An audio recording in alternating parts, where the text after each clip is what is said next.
রাজনীতি এক জিনিস না, অর্থনীতিতে 2 আর 2 4 হয়, রাজনীতিতে 2 আর 2 22 হয়। কোন দলকে ক্ষমতায় আনার জন্য নির্বাচনকে কোনোভাবে বিলম্বিত করা যাবে না। সরকার নামানো আর সরকার চালানো এক কথা না। তোমরা হয়তো 10 বলে 20 রান করেছো, কিন্তু 180 রান বাংলাদেশের মানুষ করেছে 17 বছর।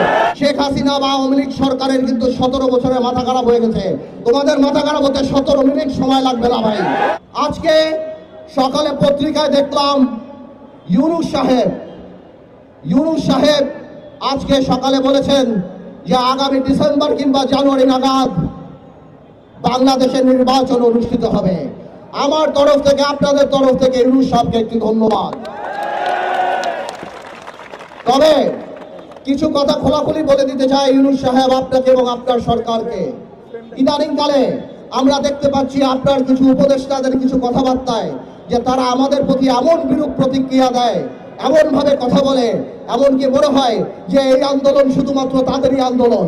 আমার ভাইয়েরা, তোমরা আমার যে বয়সে ছোট, আমি তুমি করেই বলি, সরকার নামানো আর সরকার চালানো এক কথা না। ভাইয়েরা, তোমাদের মনে রাখতে হবে, তোমরা হয়তো 10 বলে 20 রান করেছো, কিন্তু 180 রান বাংলাদেশের মানুষ করেছে 17 বছর। তোমাদের এই অশ্রদ্ধা, তোমাদের এই কথা বলার ধরন দেখে আমাদের মনে হয় যে তোমাদের মধ্যে ইচ্ছা, আশা, আকাঙ্ক্ষা জেগেছে যে তোমরা নির্বাচনে করে এই সরকারে থাকবা। আমার কোনো অসুবিধা নাই, তোমরা দল করো, তোমরা নির্বাচন করো, কিন্তু কোন দলকে ক্ষমতায় আনার জন্য নির্বাচনকে কোনোভাবে বিলম্বিত করা যাবে না। বাংলাদেশের মানুষ 17 বছর ভোট দেয় নাই।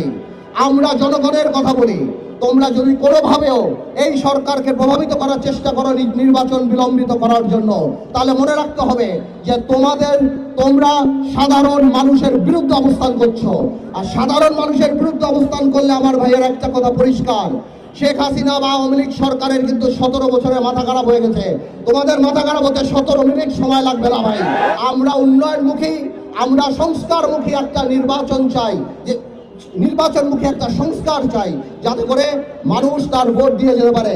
আমরা 17 বছর আওয়ামী দুঃশাসনের কথা ভুলি নাই। আমাদের এখনো মনে পড়ে 3টা ভোট কিভাবে তারা মানুষের গলায় পাড়া দিয়ে গণতন্ত্রকে হত্যা করে তারা সেখানে জেগে বসেছিল। ভাইয়েরা আমার,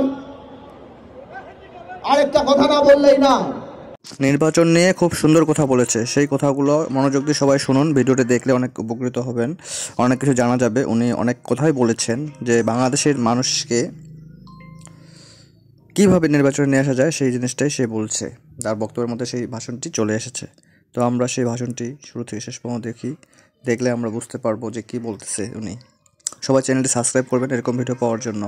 তো সবাই সঙ্গে থাকুন, এই চ্যানেলের সঙ্গে থাকুন। যারা নতুন তারা সাবস্ক্রাইব করবেন, আর যারা পুরাতন তারা শেয়ার করে দেবেন। ধন্যবাদ সবাইকে।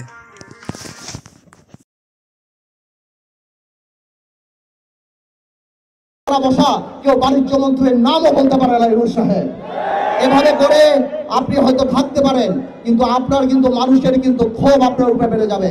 আজকে ব্যবসায়ীদের সাথে কথা বলেন, ব্যবসায়ীরা গোপনে আমাদেরকে বলে তাদের অবস্থা এত খারাপ, তাদের ব্যবসা বাণিজ্য হচ্ছে না। গার্মেন্টসের কর্মীদের এই অবস্থা যে কেউ চিন্তা করতে পারে যে কোনো সময় ফ্যাক্টরি বন্ধ হয়ে যেতে পারে। আপনি ব্যবসায়ীদের সাথে বসেন। ইউনূস সাহেব মনে রাখবেন, আপনারা কাজ করেন, কিন্তু পলিথিন বন্ধ করা, হর্ন বাজানো, গ্লাস সরায়া প্লাস্টিকের মগ রাখা, এইসব আপনাদের কাজ না। আপনারা ঠিক করেন আপনারা কি কাজ করবেন। আমরা কথা দিচ্ছি, আমাদের সকল সহ